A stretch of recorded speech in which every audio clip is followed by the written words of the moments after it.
एक बार की बात है, सरिता अपने पति और सास के साथ रहा करती थी। वह लोग बहुत ज्यादा गरीब थे। सरिता का पति मजदूरी कर कर बहुत मुश्किलों से अपने घर के खर्चे पूरे कर पाता था। सास कावेरी बहुत ही ज्यादा बुरे स्वभाव की थी। वह हमेशा घर की आर्थिक स्थिति का जिम्मेदार अपनी बहू सरिता को समझती थी। वो हमेशा उसे अनाप शनाप कहती रहती थी, लेकिन सरिता एक कान से सुनती और दूसरे कान से निकाल दिया करती थी।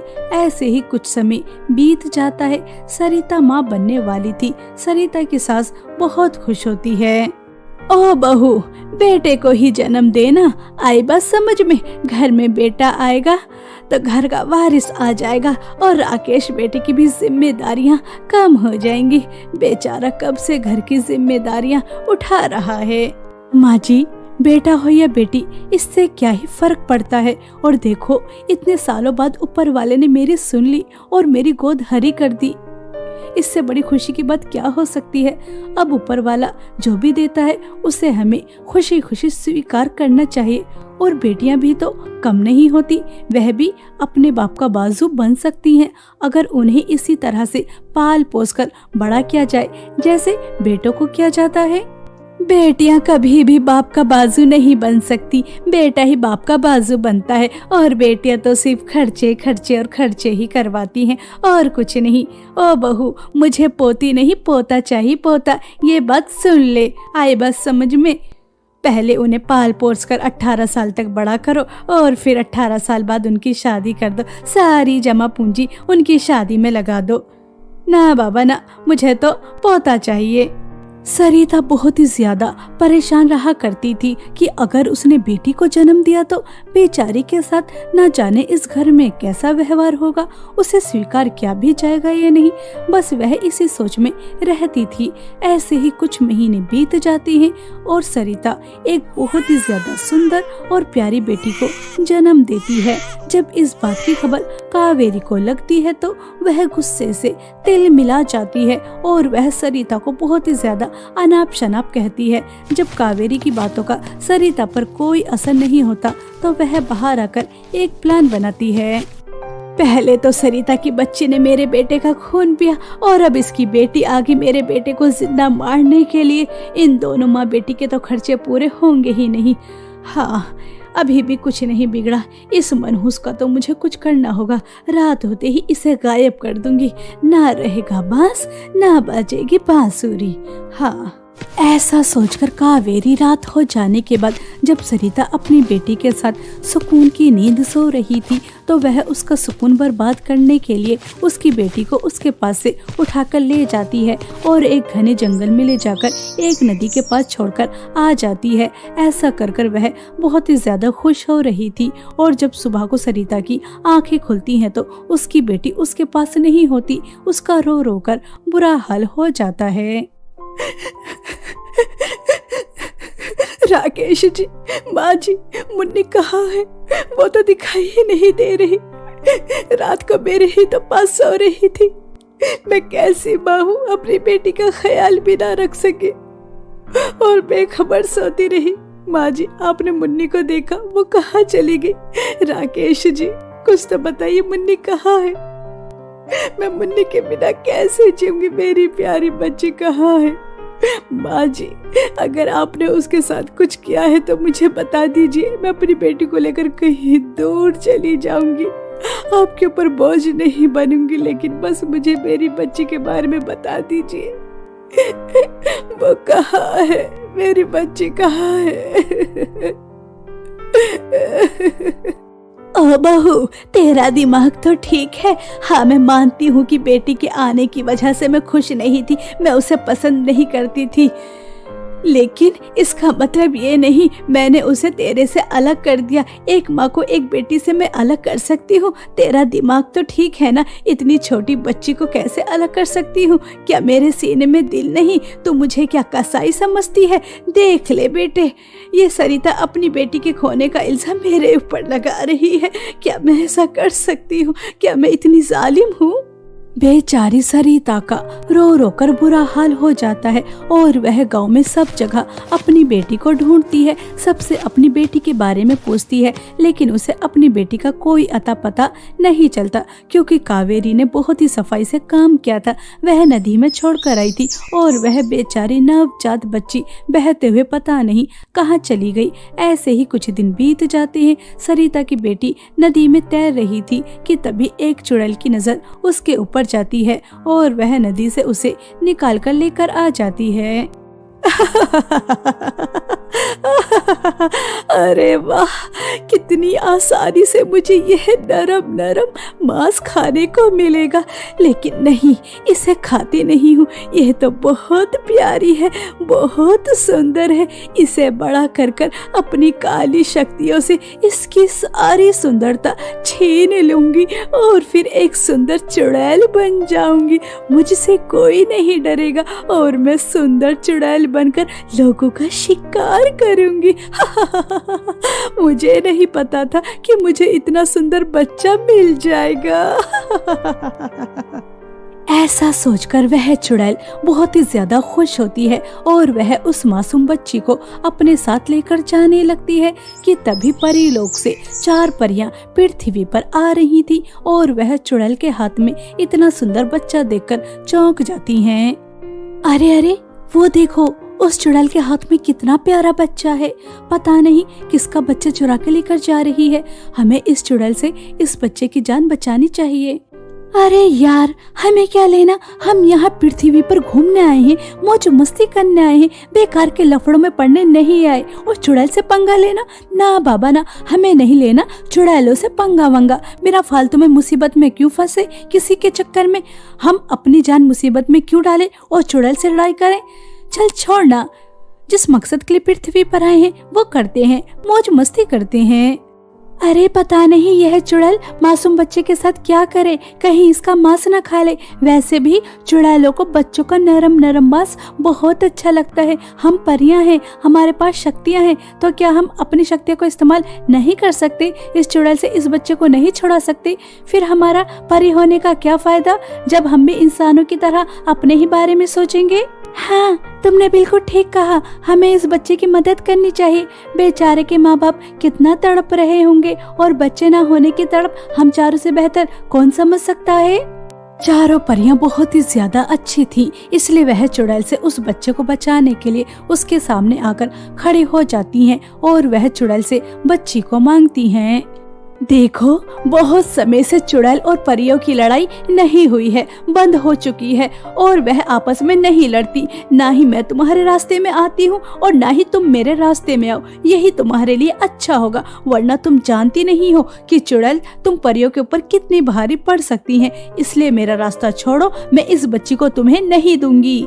देखो चुड़ैल, हमारा भी तुमसे लड़ाई करने का कोई इरादा नहीं है और हमारी तुमसे कोई दुश्मनी नहीं है। बस यह बच्ची हमें लौटा दो, सिंपल सी बात है। ना हम तुमसे लड़ेंगे और ना ही तुम हमारी दुश्मन बनोगी, वरना तुम नहीं जानती इस बच्ची को बचाने के लिए हम किसी भी हद तक जा सकते हैं।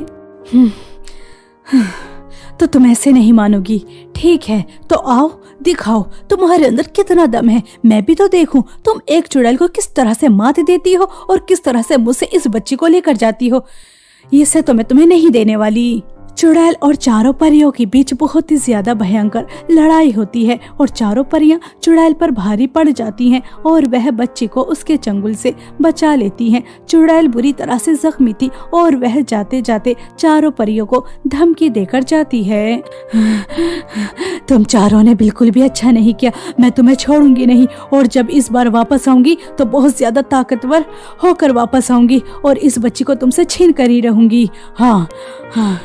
चुड़ैल दुम दबाकर वहां से भाग जाती है। चारों परियां उस बच्ची का नाम अनोखी रखती हैं और उसे पेट भरकर दूध पिलाती हैं, उसका बहुत अच्छे से ख्याल रखती हैं। चारों परियां अनोखी को पाकर बहुत ही ज्यादा खुश थी, मानो जैसे उन्हें जिंदगी जीने का एक मकसद मिल गया हो। और वह चारों कहती हैं, अनोखी बिल्कुल परियों जैसी है, इसलिए मुझे लगता है कि इसे हमें अपने साथ लेकर जाना चाहिए, इसके घर पर नहीं लेकर जाना चाहिए। मुझे मेरी शक्तियों से पता चला है इसकी दादी बहुत ही ज्यादा दुष्ट हैं और उन्होंने इसकी माँ से इसे अलग किया है। अगर हम दोबारा से इसे वहाँ पर छोड़कर आएंगे तो इसकी दादी दोबारा से बेचारी के ऊपर जुल्म करेंगी, इसलिए हमें इसे अपने साथ अपनी बेटी बनाकर लेकर जाना चाहिए। हाँ, यह तुमने बिल्कुल ठीक कहा। आज से ये हम चारों परियों की बेटी है। क्या हुआ अगर हमने इसे जन्म नहीं दिया तो? लेकिन ये हम चारों परियों की ही बेटी है, इसका हम बहुत ख्याल रखेंगे। इसकी एक माँ नहीं बल्कि 4 परी माँ हैं। चारों परियां अनोखी को पाकर बहुत ही ज्यादा खुश थीं और वह उसे परीलोक लाकर उसका बहुत अच्छे से पालन पोषण करती हैं। अनोखी की किस्मत कितनी अच्छी थी। अगर एक माँ का प्यार उससे छीना गया था तो उसे 4 माँ का प्यार मिल रहा था। परीलोक जैसी जिंदगी जीने को मिल रही थी। उसकी जिंदगी में किसी चीज की कोई कमी नहीं थी। ऐसे ही 5 साल बीत जाते हैं। 5 साल बाद परीलोक में रानी परी आती हैं और वह पृथ्वी की एक अनाथ लड़की को देखकर गुस्से से तिल मिला जाती हैं और वह चारों परियों से कहती हैं, हमें तुम्हारे बारे में सब पता चल गया है। आखिर तुम्हें पृथ्वी से इस अनाथ बेटी को परीलोक में लाने की क्या जरूरत थी? तुम्हें पता नहीं पृथ्वी के बच्चे परीलोक में नहीं पाले जाते? और अगर तुम माँ नहीं बन सकती इसका मतलब क्या है? तुम पृथ्वी के अनाथ बच्चों को लेकर आओगी और परीलोक को धर्मशाला बनाओगी। और मुझे तो ये भी पता चला है कि तुमने इस लड़की को बचाने के लिए चुड़ैल से दुश्मनी मोड़ ली है।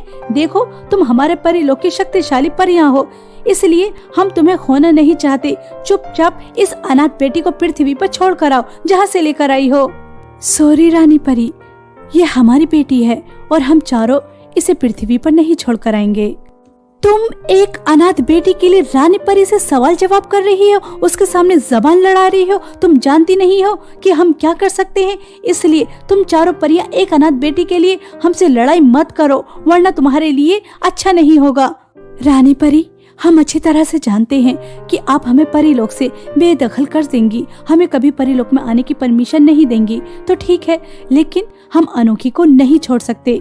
रानी परी चारों परियों को अनोखी के साथ परीलोक से निकाल देती हैं। चारों परियां अनोखी को लेकर पृथ्वी पर आ जाती हैं। तभी अनोखी कहती है, परी माँ, आप मेरी वजह से परीलोक मत छोड़िए। वो आपका घर है, वो आपकी दुनिया है, आप वहाँ पर रहती हैं, यहाँ पर नहीं। आपके लिए मुश्किल हो जाएगा। मेरी वजह से आप मुश्किल रास्ता मत चुनिए।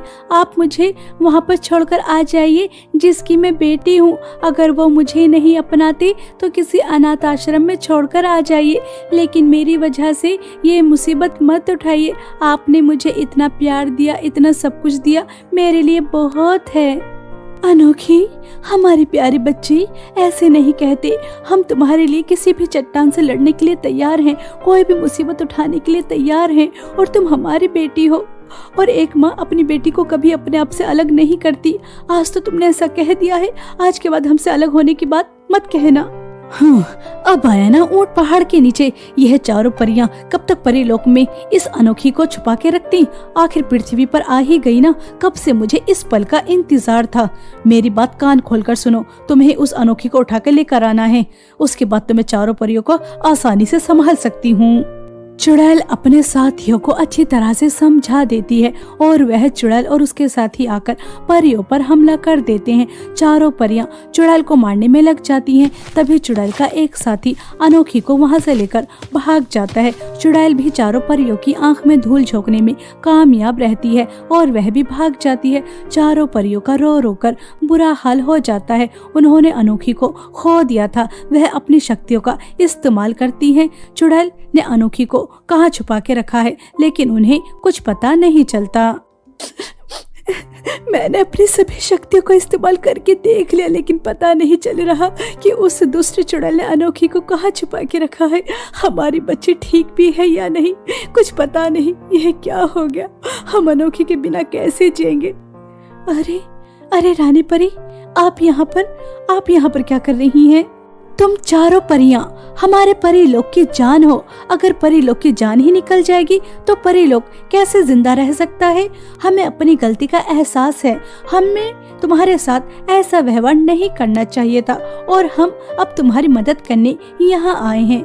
हमें पता है कि उस चुड़ैल ने अनोखी को कहाँ छुपा के रखा है और हम अच्छी तरह से जान चुके हैं कि वह अनाथ बेटी तुम्हारे लिए कितनी ज्यादा इम्पोर्टेंट है, तुम मुझसे कितना ज्यादा प्यार करती हो, इसलिए हम तुम्हारी मदद करेंगे।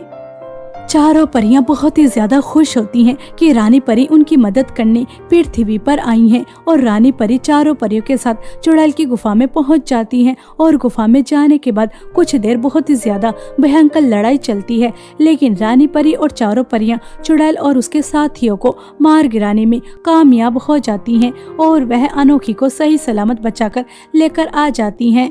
सब एक साथ बहुत खुश थे। वह परी लोग जा ही रहे थे कि तभी अनोखी कहती है, परी माँ, मैं जानती हूँ कि आप मुझसे बहुत प्यार करती हैं और मेरे लिए कोई भी मुसीबत उठाने के लिए तैयार हैं, किसी से भी लड़ सकती हैं और मैं भी आपसे बहुत प्यार करती हूँ, आपके लिए कुछ भी कर सकती हूँ। लेकिन जिन्होंने मुझे जन्म दिया, मैं एक बार उनसे मिलना चाहती हूँ। क्या आप मुझे मेरी सगी माँ से मिलवा सकती हैं? प्लीज, बस एक बार। हाँ हाँ, क्यों नहीं, हम तुम्हें तुम्हारी माँ से जरूर मिलवाएंगे, लेकिन तुम्हें हमसे वादा करना होगा कि तुम अपनी माँ के पास नहीं रहोगी, हमारे साथ परी लोग जाओगी। सुनहरी परी, मुझे लगता है कि हमने इतने साल एक बेटी को एक माँ से अलग रखकर बहुत बड़ा पाप किया है। हमें अनोखी को उसकी सगी माँ के पास छोड़कर आना होगा। अनोखी बेटी, हमारी तरफ से तुम्हारे ऊपर कोई दबाव नहीं है। अगर तुम अपनी माँ के साथ रहना चाहती हो तो रह सकती हो। चारों परियां और रानी परी अनोखी को उसके असली परिवार के पास ले जाती हैं और वहां जाकर सरिता को सब सच बताती हैं। सरिता अपनी बेटी को इतने समय बाद इतना बड़ा देखकर बहुत ही ज्यादा खुश होती है और वह उसे गले लगा लेती है। अनोखी भी अपनी सगी माँ से मिलकर बहुत खुश होती है। तभी सरिता परियों से कहती है, परियां सच में बहुत अच्छी होती हैं। तुमने मेरी बेटी का कितना ख्याल रखा और आगे भी तुम ही रखोगी। यह आज से तुम्हारी ही बेटी है। मैं तो बस एक बार अपनी बेटी से मिलना चाहती थी कि वो किस हाल में है, जिंदा भी है या नहीं, लेकिन मेरी बेटी तो बहुत अच्छी जगह है, परीलोक में है। मैं बहुत खुश हूँ। और बेटा, तुम्हारी दादी ने तुम्हें मुझसे अलग करने का जो पाप किया था, उन्हें उसकी सजा अच्छी मिली है। सरिता अपनी बेटी से मिलकर बहुत खुश होती है और वह परियों के साथ अपनी बेटी को परीलोक खुशी खुशी भेज देती है। अनोखी भी अपनी माँ से मिलकर बहुत खुश होती है और वह परियां सरिता को बहुत सारी धन दौलत देकर अनोखी के साथ परीलोक आ जाती हैं और वह अनोखी के साथ एक हंसी खुशी जिंदगी व्यतीत करती हैं।